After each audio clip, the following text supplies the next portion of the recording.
ఇది అందరికీ తెలుసు. మీ పార్టీ అనగానే కోపం వస్తుంది, ఎవరి పార్టీలకు వాళ్ళ కోపం వస్తుంది, సహజమే, వాళ్ళ పార్టీని సపోర్ట్ చేసుకోవటం. కానీ సుప్రీంకోర్టు ఇది కరెక్ట్ కాదని చెప్పిందిగా. ఇన్నాల్సింది ఎలక్షన్ బాండ్స్ అనేటువంటి ప్రవేశపెట్టడం కరెక్ట్ కాదని మొత్తుకుని ఎవరిని లేదు కదా. ఇది ఇవాళ ఇది దీంట్లో ఇదొక చిన్న ఎగ్జాంపుల్. పెద్ద పెద్ద ఎగ్జాంపుల్స్ నుంచి ఒక్కో రాజకీయ పార్టీ 7,000 కోట్ల నుంచి 1,300 కోట్ల వరకు కలెక్ట్ చేసుకుంటే ఇది కూడా ఒక చిన్న ఎగ్జాంపుల్ దానికి. కాబట్టి దాన్ని ఎస్టాబ్లిష్ చేస్తే ఖచ్చితంగా అది శిక్షార్హమే. ఎస్టాబ్లిష్ చేయగలుగుతుందా కోర్టు ముందలనేటువంటిది సైంటిఫిక్ ఎవిడెన్సెస్ ఉన్నాయా? ఆ ఎవిడెన్సెస్ ప్రొడ్యూస్ చేస్తే ఖచ్చితంగా కేటీఆర్ రిస్క్ లో ఉంటాడు. ఆ ఎవిడెన్సెస్ ఇక్కడ పోతే హైకోర్టు పోతారు, హైకోర్టు పోతే సుప్రీంకోర్టు నడుస్తుంది. ఈ కేసులో నడుస్తూనే ఉంటాయి, దశాబ్దాల తరబడి కేసులు నడుస్తున్నాయిగా. కాబట్టి ఇవాళ ఉన్నటువంటి ఈ పరిస్థితుల్లో ప్రజలు నమ్ముతారా లేదన్నటువంటి ఇవాళ జడ్జిమెంట్, కోర్టు ఇచ్చే జడ్జిమెంట్ల కన్నా ప్రజలు ఇచ్చే జడ్జిమెంట్లు ఎక్కువ ఉన్నాయి. బీఆర్ఎస్ చేసే బీఆర్ఎస్ గవర్నమెంట్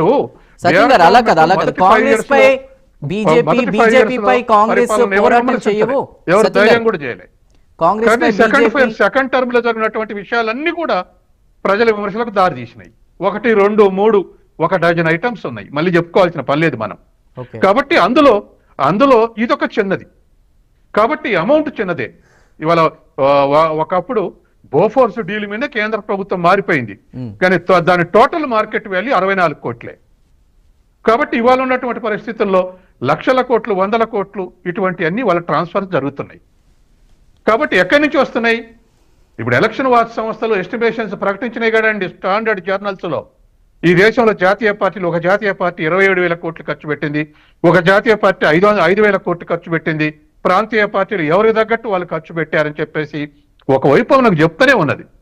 కాబట్టి అందులో కూర్చున్నటువంటి దానికి ఈ పొలిటికల్ కరప్షన్స్ ని ఖచ్చితంగా నిరోధించాలంటే సైంటిఫిక్ ఎవిడెన్సులు, ఏ పార్టీ మీద ఏ పార్టీ అప్పీల్ చేసినా ఎవిడెన్సులు ప్రొడ్యూస్ చేసి చేయాల్సినటువంటి అవసరం ఉంది. కానీ రాజకీయ పొత్తులు మారగానే ఈ కేసులన్నీ డైల్యూట్ అయిపోతున్నాయి. ఇవాళ సిబిఐ కేసులు కన్విక్షన్స్ పడ్డాయి ఎన్నండి, 3%. ఈడీ కేసులు ఎన్నండి, మొన్న సుప్రీంకోర్టు దబాయించింది ఈడీని. మీరు పొలిటికల్ వెపన్ గా ఉపయోగపడతారని అడిగితే మీరు ఎందుకు 7% కూడా మీరు ఎందుకు కన్విక్షన్ కావట్లేదంటే మేము 23,000 కోట్లు రాబట్టామని చెప్పింది. కానీ ఆన్సరు ఎందుకు ఇన్ని మరి కన్విక్షన్స్ కాలేకపోయినాయి, 93% ఎందుకు కన్విక్షన్స్ కాలేదని అడిగితే జవాబే లేదు. మేము 23,000 కోట్లు రాబట్టామని జవాబు చెప్పారు తప్ప ఎక్విటల్ ఎందుకు ఇంత తక్కువ, ఎక్విటల్ ఎందుకు ఇంత స్థాయిలో అయినటువంటి ఈడి జవాబు చెప్పలేకపోయింది. కాబట్టి ఇప్పుడున్నటువంటి పరిస్థితుల్లో కేటీఆర్ కేసు ఖచ్చితంగా మనీ లాండరింగ్ అవుపడుతుంది, తర్వాత ప్రొసీజర్ ల్యాబ్స్ అవుపడుతుంది, తర్వాత క్యాబినెట్ అప్పులు లేకుండా పే చేయటం అనేది అవుపడుతుంది. 1, 2, 3 విషయాలు ప్రొసీజర్ ల్యాబ్స్ అవుపడుతున్నాయి. ఈ ప్రొసీజర్ ల్యాబ్స్ కు కోర్టు ఏం చెప్తుంది అనేటువంటిదే ఫైనల్ కన్క్లూజన్ వచ్చేటువంటి అవకాశం ఉంది. పొలిటికల్ ఆర్గ్యుమెంట్స్ చాలా ఉంటాయి. ఇప్పుడు జరిగిన డిబేట్ లో 75% పొలిటికల్ ఆర్గ్యుమెంట్స్ ఉన్నాయి. ఈ కేసు వదిలేసి ఆర్గ్యుమెంట్ చేసుకుంటున్నాం మనం. కాబట్టి ఆ ఆస్పెక్ట్ లో మనం ఆలోచించాల్సినటువంటి అవసరం ఉంది. రైట్. నుమన్ గారు, ఫైనల్ గా మీ కన్క్లూజన్ ఏంటి? ఇటు బీఆర్ఎస్ ఒకటే ఆరోపణ ఏంటంటే కాంగ్రెస్ బీజేపీ కాంగ్రెస్ పై పోరాటం చేయవు, బీఆర్ఎస్ గొంతు నొక్కే ప్రయత్నమే ఇది అని, వాయిస్ వినిపించకుండా చేద్దామని చేసేటువంటి ఒక వర్క్ కింద వాళ్ళు చూస్తున్నారు.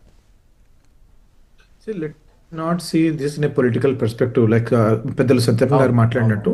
Let us not see from a political perspective. Let us see what is right and what is wrong.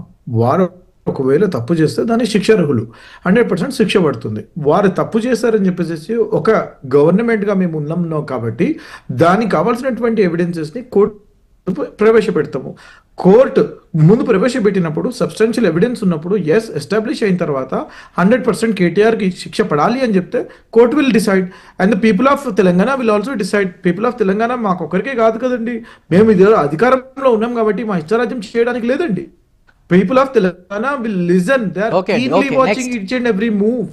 నేను చెప్తున్నాను నేనేమంటున్నాను అని అంటే to conclude what I'm trying to say here is, ఒకవేళ దీంట్లో ఎస్టాబ్లిష్ అయిన తర్వాత నాకు బలమైన నమ్మకం ఉంది 100% mister KTR is going to jail, 100% ఆయనకి జైల్లో ఉండాల్సి వస్తుంది అని చెప్పేసి నాకు బలమైన నమ్మకం ఉంది. ఎందుకంటే ప్రైమ్ ఆఫీస్ ఎస్టాబ్లిష్ అయింది, ఎవిడెన్స్ కలెక్ట్ చేసినాము, గవర్నర్ గారు ప్రాసిక్యూషన్ కి ఎలో చేసినారు, 3 step pass. Now the fourth step is basically to send him to either Chenchalguda or Chellapalli. Either of it will happen. Right. సమయం క్షమించాలి నిమన్ గారు. కాదుగా చీమను కూడా పట్టలేరు. నేను చెప్తున్నా కదా, కొండంలో ఎలుకని కాదుగా చీమను కూడా పట్టలేరు.